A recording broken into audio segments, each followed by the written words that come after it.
dramatic. This is what's left of an old warplane from World War II.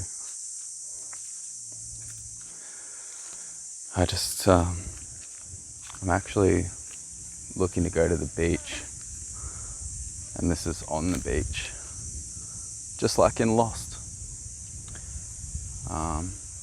And maybe you can hear that thunder rolling over. It's coming into the wet season in Darwin, so it's 40 degrees Celsius plus, and it starts storming like crazy. The winds get really hectic. All the houses up here have to be built like cyclone proof, and so we might have some interesting nights camping, because I've just got like a tarp and a swag and some stretchy ropes at this point. That's what I've settled on. Could show you like where we're at this point for doing this. I only really came to this site because it's like you can't not see it when it's down the road from where you're going anyway. But yeah, it doesn't look like a machine that, or I know it's fucking been there for nearly 80 years, 90 years, whatever, but it doesn't look like a machine that you would trust your life with. Like old planes, when I look at like the early planes, like Wright Brothers shit, even modern planes wig me out. I'm like, man, I don't know about that. It's a big tube of metal that you put really high in the sky. So yeah, this is it. That's my tarp, and my swag is rolled up underneath that. And I got 20 litres of extra diesel, ratchet straps, solve all your problems. Most of my books got wrecked, so sorry anybody who, like, I had a book swap thing going on with. If you want your books back, they are probably going to be a little bit dusty or in another place now. And in here is like, I only just got myself a jack to change my tire if that happens, and the tools that I'd actually need to like basically keep moving if anything goes wrong. Man, that sounds like bad. Oh well. Like I said, I asked for the challenge. Here it comes. Oh yeah, and then I got an esky. 33 litre esky. Fits like 6 1.5 litre bottles of water in it really well, and I froze them at my sister's place. And then there's like an extra bit of space where you can put, like, I've got apples and shit in there. So this is me for a little while, I think. I'm thinking like I'll probably be off the grid most of the time for like at least 2 months, on this fucking quest where I don't really know what I'm doing. I don't think that I'm supposed to have an objective. I think I'm just supposed to be with myself and not have any distractions and not have any like comfortable things to make me feel better about what's inside of me. And like, yeah, this like trial by fire kind of self-imposed, like I'm choosing to put myself through this test that is like, but it's also like weirdly, like I didn't just decide to do it. It kind of unfolded through all of the healing work that I've been doing, and the insights that I've been having is like, this is what you need to do. This is what you need to do. Like just something inside me. So I'm listening and I'm doing it. And all these other voices, not like literally voices in my head, but like that's not crazy to me anymore anyway, but other people with voices in my life that had opinions and all that, and I just needed to get away from all of that as well. Just be with myself.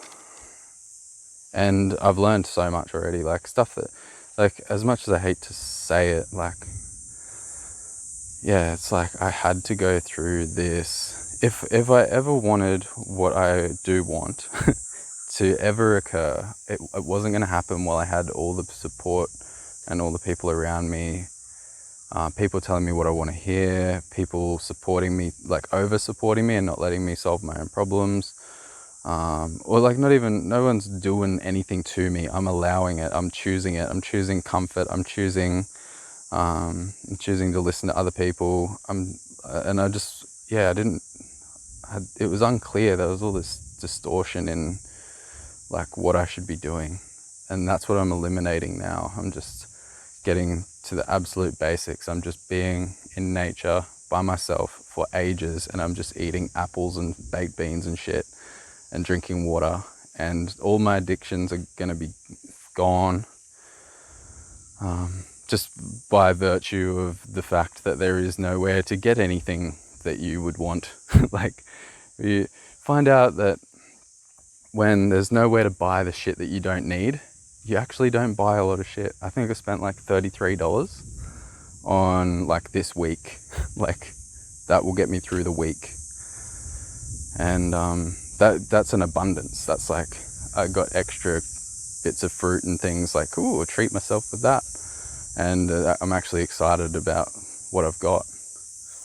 And I'm excited for the storm as well. Because I'm pretty sure, like, I spent like 3 full days while I was staying at my sister's place in Darwin, just pricing all different things, going to different camping stores, hardware stores, like just general stores, and talking to different people about what they think, and yeah, hearing all those external voices telling me like, but asking for help is important as well when you don't know what you're doing. And that's a new lesson, like a big, like, you know, it's like something that we're learning our whole lives, like all these things. But it was like, for me personally, in the last month or so, I had a big thing, and it came up in a session. And yeah, asking for help when you actually don't know what you're doing. Like, it's all well and good to be independent and like push through and figure it out on your own. But when there's like, you're in this whole new area, like camping and like blokey shit, which actually the blokiest person that's been helping me with all the blokey shit, and bloke is Australian for like man, I guess, or like, yeah, like if you see a man in Australia, he's like a bloke. And like blokey, when I say that, for all the foreign people, it's like manly, I guess, like basically. So like, that's a blokey ute. Yeah, that's Australian slang. Yeah, but my sister is actually the one that did a lot of the shopping with me, and was looking at a lot of the possibilities and setups and things. So that was funny. My littlest sister too. Oh, so I should be standing in the shade more, because it, like here, if you go in the sun at this time of the day, you burst into flames immediately. There's no period that you can go out in the sun before you get sunburnt. You just get sunburnt. I was onto something there. Oh yeah, asking for help. When you don't know what you're doing, or you're in a new area, like, ask for help. Get that initial support. Like, if you're learning guitar, get somebody to teach you like the basics, so that you got the basics down, the foundations, that you can begin to experiment and learn. Whereas like, I would just like go into a whole new field. I did it with film. No one ever taught me shit about film. I looked at YouTube tutorials and stuff like that, but like, I didn't go to somebody or go to a film school or anything like that, which is also cool. Like, I'm not saying that nobody should ever do this. It's just that for me personally, like I said, right now, I'm realizing that asking for help in a lot of situations would have saved me a lot of blood, sweat and tears. And just like got me where I needed to be, or where I wanted to be, faster. And then I wouldn't have reached this point where I had to learn all these lessons a really hard way. Not that it's, even saying that this is hard isn't really real anymore, because it just is what it is. I'm at that place where even if it pisses down rain tonight and I'm eating like apples and shivering in a swag, like, that would just be funny to me. And like, I still have that thing, like, am I just going crazy? Like, have I lost it? Is this ridiculous? Am I just telling myself that this is okay? Like, that's in the back of my mind, but it's just getting quieter and quieter, because that's what this quest is about. It's one of those hero's journey, fucking Dante's Inferno type stories. Like, you got to go to the center of hell to get out. Like, it's a paradoxical thing. And yeah, if I ever wanted to create what I really wanted to create, then I had to do it this way, because it was going to take, it just wasn't going to happen. I can see that now.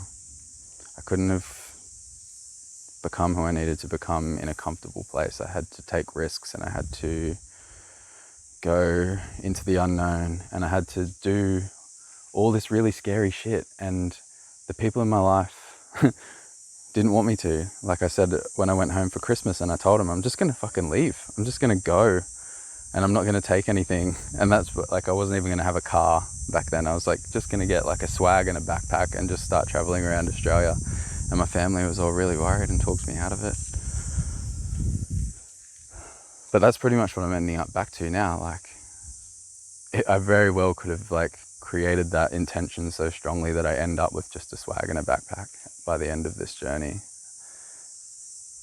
I don't know. It's like that be careful what you wish for thing. It's like once your intention starts really working for you and creating what you're imagining, it gets faster and faster, and you just find yourself in these situations. I'm actually really excited for the storm because it means it's going to cool down and it's going to be cool to watch. It's just a big perspective shift. Because, you know, when you're thinking about all this stuff, I was like in the camping store and I was like, I should get more waterproof stuff. I should make it so if this happens, I can solve it with this problem, like that anxiety kind of mind. Like I can just like thinking of every possible thing that could go wrong. And I kind of stopped doing that. And I was just like, well, let's see how I handle it with nothing. And while I'm in that situation, maybe I'll think of something that would be better for next time. I'm not going to die from it. It's going to be okay. I will survive a cold, rainy night.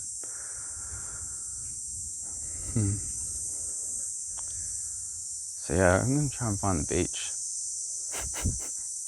And I'll keep journaling. I want to keep journaling. And yeah, start doing stuff for yourselves. I don't want to tell you how to live your life. That's probably just me going like trying to talk myself into this being a sane thing to do. Like everybody else should do crazy shit and take heaps of risks. No, you're probably pretty settled, because I see that too in my family and my sister, and like everybody's like got their lives sorted out. That if you've got your life sorted out, I guess you don't need to go on a hectic quest to find out who you really are inside. But it's just, it comes back to every time I've tried to be quote unquote normal and just have like a 9 to 5, and or even when I like go even near that, like when I was working in the tattoo studio, even that was too much not me. Like something inside me just says no, that you've got to be you. Like you can't compromise yourself, because I've just imagined too much amazing stuff, right? Like if you allow yourself this time and the space to imagine a life for yourself that just makes you light up inside, basically anytime that you do anything but that, or you're not moving in that direction, it's like, it's almost like it's real to you because you've imagined it, and you know it's possible, you know it's inevitable if you just keep moving towards it and doing what you need to do. But you spend too much time not moving in that direction, it feels like you're like missing out on something even though it's not real yet. And I guess there's an insight there that I need to sit on for a while, because that's like, I was rushing everything and like just trying to get to this like life that I imagined for myself, and I missed out on all of the life that I was living in the moment a lot. I don't know. That's definitely something to think about for myself. I can't talk about it right now because it's just emerging, and yeah, we'll see what happens, eh? I'll be back shortly.